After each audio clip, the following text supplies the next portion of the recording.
नमस्कार साथियों, एक बार फिर मैं दीपंकर समझदार चार्टर्ड अकाउंटेंट, आपका दोस्त और बिजनेस ग्रोथ एसोसिएट। बहुत इंपॉर्टेंट ये डिसीजन हो जाता है जब लोगों को लगता है कि सर पार्टनरशिप फर्म से हटके हम एक स्टेप आगे एलएलपी बना लें या फिर प्राइवेट लिमिटेड कंपनी बना लें। किसमें क्या फायदा होता है, क्या नुकसान होता है और कौन सा ज्यादा अच्छा है, अगर हम लोग पहले से ही जान जाएंगे तो स्टार्टअप करते समय हम लोग बहुत अच्छा डिसीजन ले सकते हैं, जिससे फ्यूचर में आप हजारों गुना वैल्यूएशन और प्रॉफिट कमा सको। और कहां पर आप अटकते हो, ये सारी चीजें आज समझेंगे। सबसे पहले रजिस्ट्रेशन और कॉस्ट के बारे में बात करते हैं। प्राइवेट लिमिटेड कंपनी का जो रजिस्ट्रेशन होता है कंपनीज एक्ट 2013 के हिसाब से, जो कि रजिस्ट्रार ऑफ कंपनीज करके देती है, इसमें क्या जरूरत रहती है, डिन की जरूरत रहती है और तब जाकर प्राइवेट लिमिटेड कंपनी बनती है। लेकिन एलएलपी रजिस्ट्रेशन जो होता है, ये पार्टनरशिप एक्ट मतलब limited liability partnership act, LLP act 2008 के अनुसार होता है। यहां पर डिन नहीं होता, डीपीआईएन होता है, मतलब डेजिग्नेटेड पार्टनर आइडेंटिफिकेशन नंबर की जरूरत रहती है। और इसको भी रजिस्ट्रार ऑफ कंपनीज ही देती है, लेकिन एज ए एलएलपी देती है। उसके सामने, कंपनी के नाम के सामने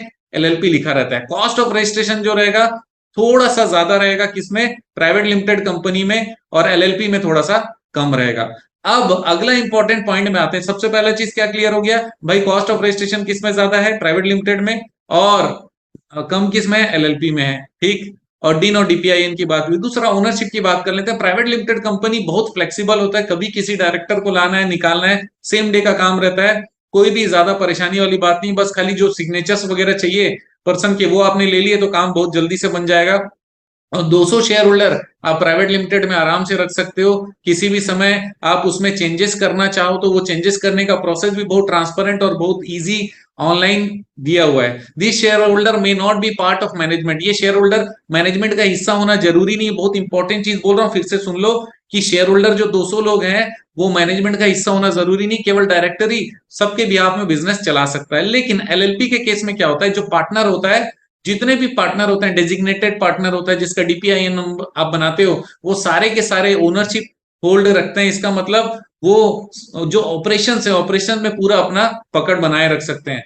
तो there is no clear distinction between the management and ownership in an LLP. LLP में कोई अलग नहीं होता। बिजनेस और जितने भी उनसे कनेक्टेड लिमिटेड लाइबिलिटी पार्टनर्स हैं, डेजिग्नेटेड पार्टनर्स हैं, वो अलग नहीं हो सकते। प्राइवेट लिमिटेड में अलग है, डायरेक्टर्स पूरी जिम्मेदारी लेते हैं काम करने का, शेयर होल्डर खाली पैसा लगाए रहते हैं। कभी कंपनी को कोई परेशानी आ गई तो डायरेक्टर्स ही परेशानी में पड़ेंगे, शेयर होल्डर्स कभी परेशानी में नहीं पड़ने वाले। लेकिन एलएलपी के केस में अगर कोई परेशानी आ जाए तो सारे डेजिग्नेटेड पार्टनर्स उसमें शामिल माने जाएंगे, क्योंकि अधिकार पूरा है। प्राइवेट लिमिटेड कंपनी का जैसे मैंने बताया, बोर्ड ऑफ डायरेक्टर के थ्रू ही सारा मैनेजमेंट और काम करते हैं। अगला है प्राइवेट लिमिटेड का जो मैनेजमेंट है वो ओनर से डिफरेंट है। जैसे मैंने बताया, मैनेजमेंट अलग, मालिक अलग, इसीलिए परेशानी अगर हुई तो फिर मैनेजमेंट हैंडल करेगा। तो डायरेक्टरशिप पे ही जिम्मेदारी जाती है। कहीं आप किसी कंपनी में शेयर होल्डर बन रहे हो तो आपको उतना डरने की जरूरत नहीं है। लेकिन अगर आप डेजिग्नेटेड पार्टनर एलएलपी में बन रहे हो तो अगर आप एक्टिव नहीं हो तो आपकी गलती है, कुछ गड़बड़ी हो गई तो फंसेगा कौन, आप। एलएलपी और प्राइवेट लिमिटेड का फंडिंग के बारे में बात करते हैं। LLPs can not raise funds from venture capitalist. LLP केवल डेजिग्नेटेड पार्टनर से पैसे ले सकता है, वेंचर कैपिटलिस्ट से पैसे नहीं ले सकता। तो फास्ट ग्रोइंग, अगर आपको बिजनेस को एकदम स्पीड मूव करना है तो प्राइवेट लिमिटेड कंपनी आपके काम का है, क्योंकि यहां पर हम लोग किसी से भी पैसा ले सकते हैं। कैसे ले सकते हैं ये आप अगर चाहोगे तो एक एक पॉइंट आप कमेंट में डालना, मैं अलग से जवाब भी दूंगा और हो सके तो वीडियो भी बनाऊंगा। लेकिन फिलहाल के लिए समझते हैं कि funding flexibility private limited company में है और कहां पर कम है और नहीं है, एलएलपी में। तो यहां तक कौन जीत रहा है, प्राइवेट लिमिटेड कंपनी जीत रहा है। पहला पॉइंट कौन जीता था, कॉस्टिंग में एलएलपी जीता था। उसके बाद कौन जीत रहा है, प्राइवेट लिमिटेड कंपनी। नेक्स्ट है FDI, foreign direct investment. LLP में तभी लिया जा सकता है जब कुछ स्पेसिफिक कंडीशन को वो फॉलो करते हैं, मेट करते हैं। और foreigners can invest in an LLP only with prior approval of reserve bank of India. अगर फॉरेनर है तो आरबीआई का भी परमिशन चाहिए। लेकिन ये प्रॉब्लम कहां पर नहीं है, कंपनी में, प्राइवेट लिमिटेड कंपनी में नहीं है। आप आराम से ऑटोमेटिक रूट से मैक्सिमम सेक्टर से आप पैसा ले लो, कोई परेशानी नहीं होने वाली। इसका मतलब फंडिंग में भी कौन जीत रहा है, प्राइवेट लिमिटेड कंपनी ही जीत रहा है। प्रेफर्ड स्ट्रक्चर कौन सा है, प्राइवेट लिमिटेड कंपनी को ज्यादा प्रेफर्ड माना जाता है, क्योंकि वहां पर किसी को ऐड लेस करना, किसी को मूव करना, अपने कंपनी में वैल्यू एडिशन करना, उसके लिए बहुत ज्यादा कॉम्प्लेक्स स्ट्रक्चर नहीं है, हर कोई जिम्मेदार नहीं होता, इसीलिए कोई पैसा भी लगाना चाहे तो आराम से लगाता है, क्योंकि अगर वो डायरेक्टर नहीं है तो किसी परेशानी में उसको शामिल होने की जरूरत नहीं है। हाँ, फायदा अगर हुआ तो जो भी उसका एग्रीमेंट है या प्रॉफिट का जो हिस्सा मिलना है वो उसको जरूर मिलेगा। तो जुड़ने में सुविधा होती है प्राइवेट लिमिटेड कंपनी में, पैसा लाने में सुविधा होती है प्राइवेट लिमिटेड कंपनीज में, स्टॉक ऑप्शन प्लान दे सकता है प्राइवेट लिमिटेड कंपनी, राइट। अब आते हैं टैक्स स्ट्रक्चर की बात करते हैं। एलएलपी को 30% टैक्स देने की जरूरत है, जबकि प्राइवेट लिमिटेड कंपनी कितना परसेंट टैक्स पे करेगा? 25% नॉर्मली, राइट। तो यहां पर 5% की बचत तो यहां पर भी हो गई। अभी तक प्राइवेट लिमिटेड कंपनी लगातार जीत रहा है, शानदार जीत चल रही है। रजिस्ट्रेशन के प्रोसेस में आ जाते हैं। Private limited company as well as LLP need to be registered with the ministry of corporate affair. MCA में रजिस्टर्ड करना पड़ेगा, सर्टिफिकेट ऑफ इनकॉर्पोरेशन मिलेगा, लेकिन प्राइवेट लिमिटेड है तो सामने प्राइवेट लिमिटेड लिखा रहेगा, एलएलपी अगर है तो उसके सामने एलएलपी लिखा रहेगा, ये चीज ध्यान रखना पड़ेगा। और ये जो इनकॉर्पोरेशन प्रोसेस है 10 से 15 वर्किंग डेज में ऑन एन एवरेज हो ही जाता है। वर्किंग डेज मतलब सैटरडे संडे इंक्लूड नहीं होगा, और किसी प्रकार से एमसीए का अगर छुट्टी है, हॉलीडे है, तो उसको नहीं मानेंगे। और इसके आगे प्राइवेट लिमिटेड कंपनी में अगर देखेंगे तो उसमें डिजिटल सिग्नेचर सर्टिफिकेट डीएससी लेना पड़ेगा, डायरेक्टर आइडेंटिफिकेशन नंबर लेना पड़ेगा, ईएमओए और ईएओए चाहिए रहेगा, रजिस्ट्रेशन के बाद में ये मिलेगा। और ये प्राइवेट लिमिटेड कंपनी उसके बाद में मिनिस्ट्री ऑफ कॉर्पोरेट अफेयर आपको अप्रूवल देगी और सर्टिफिकेट ऑफ इनकॉर्पोरेशन देगी आपका फाइलिंग करने के बाद में। एलएलपी में क्या करना पड़ेगा? यहां पर भी डिजिटल सिग्नेचर लेने की जरूरत है, किसके लिए? पार्टनर के लिए, राइट। और यहां पर डीपीआईएन नंबर लेना पड़ेगा, राइट। और अब एमसीए से अप्रूवल भी लेने की जरूरत है, फिर इनकॉर्पोरेशन फाइल करिए, सर्टिफिकेट का मजा लीजिए। तो यहां पर कुछ खास बात नहीं है, ये दोनों पॉइंट दोनों के लिए बराबर है। अब रिस्पॉन्सिबिलिटी ऑफ एक्ट्स के बारे में मैंने बताया कि डायरेक्टर्स सारे रिस्पॉन्सिबिलिटी लेते हैं प्राइवेट लिमिटेड कंपनी में, और शेयर होल्डर को जरूरत नहीं है, जबकि यहाँ पार्टनर जितने भी होते हैं वो सारे रिस्पॉन्सिबल रहते हैं। ये एकदम इंपॉर्टेंट पॉइंट है, याद रखना। और अगला है compliances. LLP does not have to conduct board meeting और an annual general meeting. LLP को ज्यादा जिम्मेदारी नहीं, क्योंकि सबके सब फंसोगे तुम लोग, कुछ भी हुआ तो सब सब जिम्मेदार हो तुम लोग, आपस में लगे रहते हैं, आपस में बातचीत करते रहते हैं, क्योंकि एक ने गड़बड़ किया दूसरा भी मरेगा।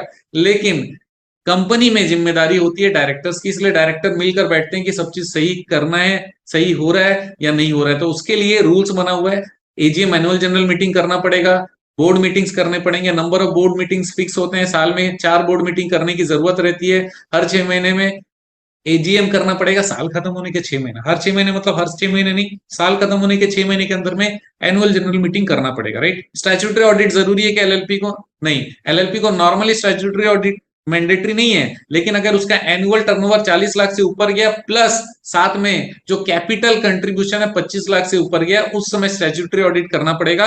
लेकिन प्राइवेट लिमिटेड कंपनी को हर केस में स्टैट्यूटरी ऑडिट करना पड़ेगा।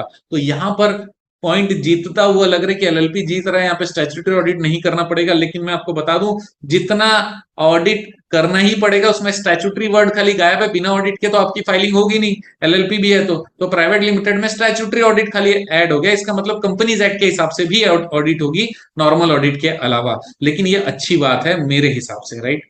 आगे बढ़ते हैं। LLP must file the statement of account and solvency and annual return with ROC in form 8, ये फाइलिंग करना पड़ेगा एलएलपी को, एंड फॉर्म 11 ऑफ एलएलपी, ये फाइलिंग करने की जरूरत रहती है आरओसी में, रजिस्ट्रार ऑफ कंपनीज में, एलएलपी को। लेकिन प्राइवेट लिमिटेड को क्या करना पड़ता है? इसको एमजीटी 7 और एओसी 4 फाइलिंग करना पड़ता है।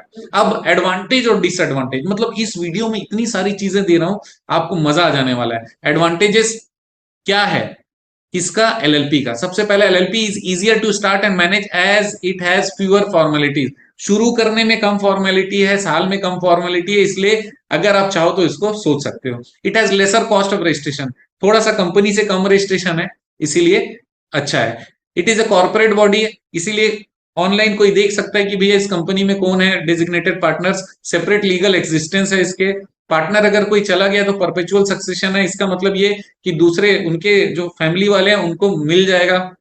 It can be started with minimal amount of capital, बहुत कम पैसे से भी चालू कर सकते हैं। और पार्टनर लोगों की लाइबिलिटी लिमिटेड रहती है, इसका मतलब ये सारे लाइबल तो रहेंगे लेकिन limited to the company's liability रहेगी, राइट। डिसएडवांटेज क्या क्या एलएलपी के? पेनल्टी फॉर नॉन कंप्लायंस बहुत ज्यादा है। तो नॉन कंप्लायंसेस होता ही है, क्योंकि जहां पर शुरू करना आसान है तो वहां पे कंप्लायंसेस ढंग से नहीं होते, तो परेशानी हो सकती है। अगर आप समय पे करो तो कोई दिक्कत नहीं है। If the number of partners goes below 2, कभी दो से कम पार्टनर हो गए या विवाद हो गया, दो ही जन थे, कंप्लेंट हो गया, तो एलएलपी को डिसॉल्व भी किया जा सकता है डायरेक्टली या फिर आरओसी के द्वारा भी। It is difficult to raise fund, क्योंकि यहां पर ट्रांसपेरेंसी कम है, केवल डेजिग्नेटेड पार्टनर ही मालिक है, तो किसी और से पैसा लाना जिसको जिम्मेदारी नहीं चाहिए, मुश्किल हो जाएगा।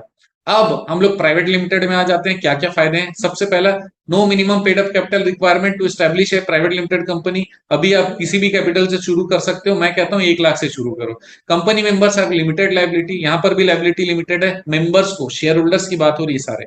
It has separate legal entity from its member अलग और लीगल एंटिटी अलग, जबकि एलएलपी में ऐसा नहीं है, सब सेम ही है। इट हैज परपेचुअल सक्सेशन, यहां पर भी है। It can raise fund easily fund raise कर सकता है। लेकिन डिसएडवांटेज भी कुछ हो प्राइवेट लिमिटेड कंपनी के। सबसे पहला, the member of private limited company are limited to 200, 200 से ज्यादा हो नहीं सकते। ये कोई खास लिमिटेशन नहीं है, 200 बहुत होते हैं भाई, मैनेज करके दिखा लो। It restricts the transfer of share of its members, अगर मेंबर का शेयर किसी और को ट्रांसफर करना है तो उसमें प्रॉपर बोर्ड ऑफ डायरेक्टर का अप्रूवल और मेंबर का ऑब्वियसली जो ट्रांसफर करना चाहता है लगेगा। ये डिसएडवांटेज में लिखा तो है, लेकिन बहुत बड़ा डिसएडवांटेज नहीं है, ये थोड़ा सा चेक्स एंड बैलेंस है जो होना ही चाहिए। It can not issue A prospectus inviting public, क्योंकि पब्लिक कंपनी खाली प्रोस्पेक्टस इशू कर सकती है, पब्लिक से पैसा लेने का कोई और नहीं कर सकता। तो दोस्तों, ये एलएलपी और प्राइवेट लिमिटेड कंपनी में आपको किसी भी कंपनी बनाने की जरूरत है या कोई कंसल्टेंसी, तो हमारे टीम से संपर्क कर सकते हैं, क्योंकि आप जानते हो मेरा मिशन हमेशा आप लोगों की मदद करना और समय पर सारी जानकारी देना। तो बने रहिएगा मेरे साथ। आपका दिन जबरदस्त हो, शुभ हो।